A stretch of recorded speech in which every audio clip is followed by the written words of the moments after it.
Let's start from scratch by importing our video into InShot Video Editor. First, select your video on the timeline, then select Filters and Effect.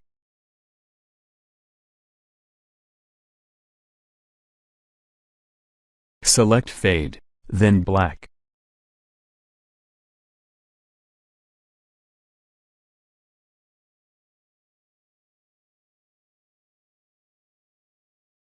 Now the fade in effect is applied to the beginning of the video.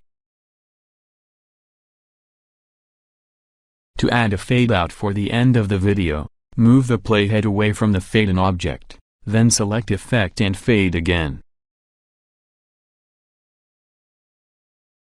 Select Black again, but this time check the right circle instead. Click and hold to drag the fade out object to the end of the video.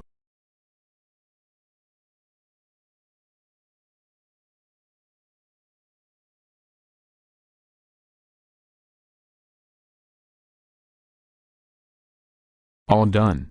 Please subscribe.